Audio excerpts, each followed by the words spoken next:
नमस्कार मंडळी. परवाच फेसबुकवर एक पोस्ट पाहिली. आपल्या कोकणी माणसांनी लिहिलं होतं की सिंधुदुर्गात परप्रांतीय बरेचसे वाढलेत. सर्व मार्केटमध्ये हे परप्रांतीयच दिसतात.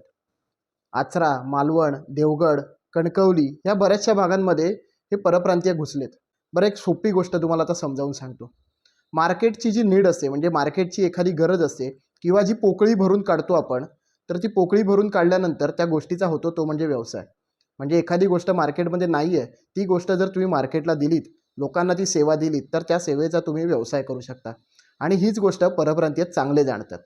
आणि त्यामुळे ते कुठच्याही गोष्टीची लाज न बाळगता, कुठच्याही गोष्टीमध्ये कमीपणा न वाटता आणि मेहनत करायची तयारी, या गोष्टींच्या जोरावर ते आपले धंदे बसवतात, वाट बघतात आणि मग काही दिवसांनी किंवा काही महिन्यांनी त्यांच्या व्यवसायाला यश मिळतं.